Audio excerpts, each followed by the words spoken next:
back in 1994 when I went to truck driving school, I did experience what I now know now as sexual harassment.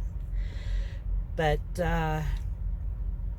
what had happened was there was 3 students that were in a truck learning how to drive on the road, and there was a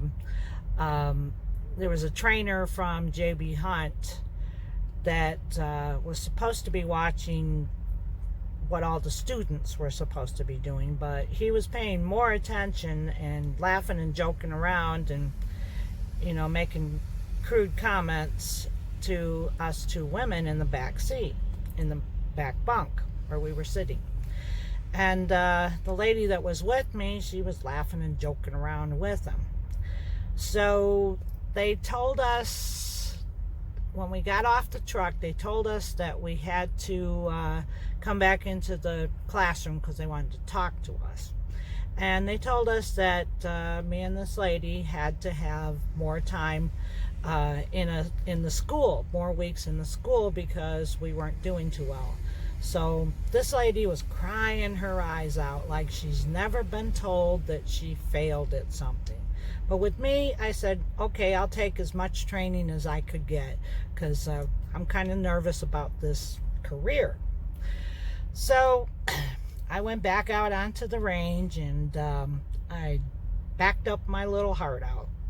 And then when I come back, they told me that JB Hunt wanted to talk to me, Human Resources, on the phone. So they asked me if anything was said during that training, on the road with that trainer. And I said, well, he was joking around with a bunch of women, 2 women in the bunk there, making crude comments, but I don't consider that harassment, because I wasn't paying attention to him. Slide. I says, but what did really bother me was he was paying attention to the 2 women in the bunk than paying attention to what was going on with the driver driving, with the student driver driving. And I'm hoping I don't see the guy on the road. That's what I said. So JB Hunt took care of it. Thank you. And he wasn't a trainer anymore. The second time that I experienced sexual harassment was in my later years. I was with a company out of Alabama, and this driver that was with the company, he took me out to dinner. I was ready to pay for my own dinner. I been there, done that. And so he got my phone number. I gave him mine, or he gave me his, and he got my phone number. And it turned out that he was constantly calling me at oddball times of the day, and when I'm trying to do something that didn't work, so when I got back into the driver's lounge, some of the other drivers, the wives of the drivers that they were driving with, said, so you met the company narc, you went out with the company narc. And I said, narc? She says, yeah, he's a big tattletale. And I said, oh, well, he says, he's got my phone number.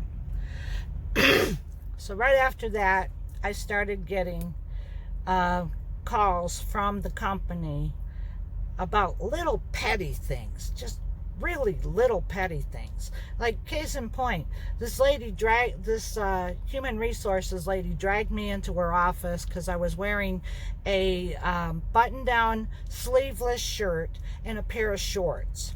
But yet she was wearing a silk see-through blouse, flowered blouse with a camisole top and the tacky shoulder pads on. But she's telling me that I'm not in company uniform. So I put 2 and 2 together. I figured, okay, this clown must have tattled on me. Look what she's wearing. So what you do is don't dress inappropriately. Cover yourself.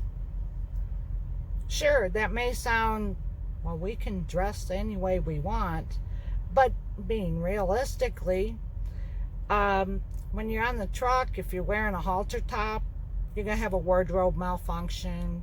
Or if you're wearing a pair of short shorts, yeah, you're jumping in and out of the truck, you're going to have that too. So, also, if it really gets bad, then go to the company human resources. Report it. Report it. And by law, they're supposed to nip it in the bud. So that's what happened to me while I was truck driving. Sexual harassment. Yeah, now I don't know. Now that I know about it, unfortunately, it leaves everybody where you can't talk to each other. You can't have a civil conversation with each other because everybody's scared. But it is necessary.